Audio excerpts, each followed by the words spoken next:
یسوع مسیح آسمان پر اٹھائے جانے سے پہلے وہ حکم رسالت اپنے شاگردوں کو دیتا ہے کہ پس تم جا کر سب قوموں کو شاگرد بناؤ اور انہیں باپ اور بیٹے اور روح القدس کے نام سے بپتسمہ دو.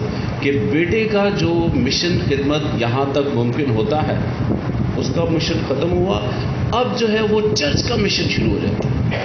چرچ کا مشن رسولوں سے شروع ہوتا ہے اور رسولوں کو جو ہے وہ یہ خاص خدمت سونپی جاتی ہے کہ انہوں نے کیا کرنا ہے.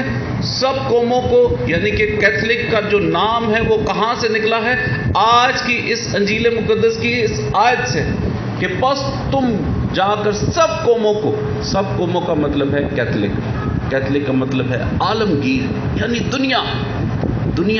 دنیا میں جانا ہے اور جو مسیح پر ایمان رکھے گا اور اسے کیا کرنا ہے؟ اسے بپتسمہ دینا ہے. کہ بپتسمہ مسیحیت کے میں داخلے کے لیے جو ہے وہ پہلا دروازہ ہے، یہ داخلی دروازہ ہے. اسی بپتسمہ کو پا کر ہی باقی تمام تر سچائیاں جو ہے وہ ہر ایک شخص نے سیکھنی ہے. اور ہم سب خدا کا شکریہ ادا کریں کہ ہم نے آنکھ ہی مسیحت میں کھولی ہے. ہمیں کسی نے کوئی لایا نہیں کوئی کہ بھئی آپ اس چیز کو جانیں، بلکہ ہمارے والدین نے جو ہے یہ وہ بچپن میں جب ہمیں بپتسمہ دلایا تو اس وقت انہوں نے یہ وعدے لیے. اور وعدے کیا تھے؟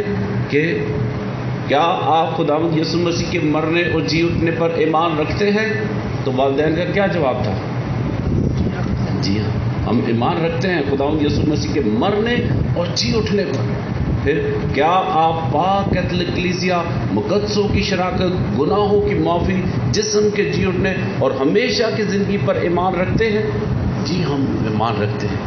یہ ہے وہ سچائیاں جب والدین بپتسمہ دلاتے ہوئے اپنے بچوں کو ان ایمان کے سچائیوں کا اقرار کرتے ہیں، یہ وعدے لیتے ہیں.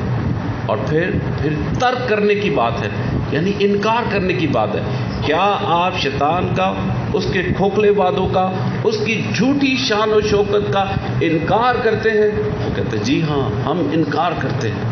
کیونکہ آج دیکھو خداوند یسوع مسیح اس حکم رسالت کو اپنے لوگوں، اپنے شاگردوں کو سونپنے سے پہلے، یہ ذمہ داری دینے سے پہلے وہ ایک بات کہتا ہے، وہ ایک سچائی کا اقرار کرتا ہے. وہ کیا کہتا ہے؟ کہ آسمان پر اور زمین پر سارا اختیار مجھے دیا گیا ہے.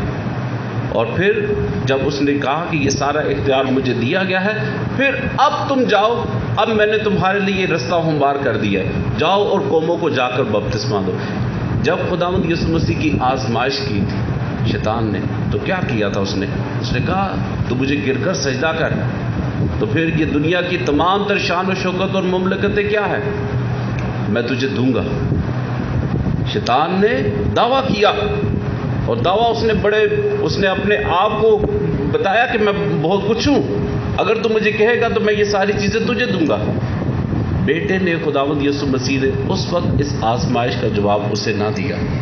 اس نے یہ ضرور کہا کہ لکھا کیا ہے کہ تو خداوند اپنے خدا کے سوا کسی کو سجدہ نہیں کرنا. اور پھر کیا کہا؟ اے شیطان دور ہو، یہ اس نے کہا.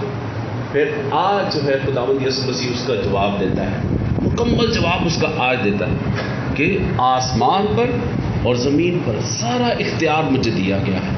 کیونکہ بیٹے نے فتح پائی ہے، صلیب پر اس نے فتح پائی ہے، اس نے موت پر فتح پائی ہے.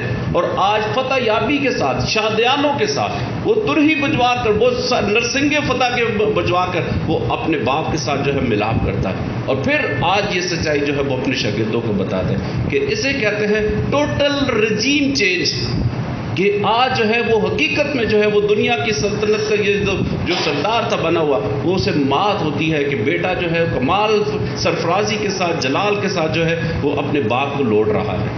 اور پھر یہاں پر آج ہم جانیں کہ اس دنیا پر اب شیطان کا کوئی اس کی حکمرانی نہیں رہی، بلکہ اب حکمرانی ہے تو کس کی؟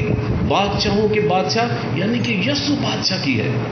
اور جس کے نام سے ہم سب جو ہے یقینی طور پر خدا کے قریب ہو جاتے ہیں کہ بیٹا نہ تو وہ استاد اور نہ ہی وہ نبی، بلکہ نبی اور استاد سے بڑھ کر بیٹے کے طور پر اس دنیا میں آ گیا. اور پھر وہ ہمیں کیا کہتا ہے؟ راہ، حق اور زندگی میں ہوں، میرے وسیلے کے بغیر باپ کے پاس کوئی نہیں جا سکتا. اتنی بڑی سچائیاں ہمارے سامنے کھول.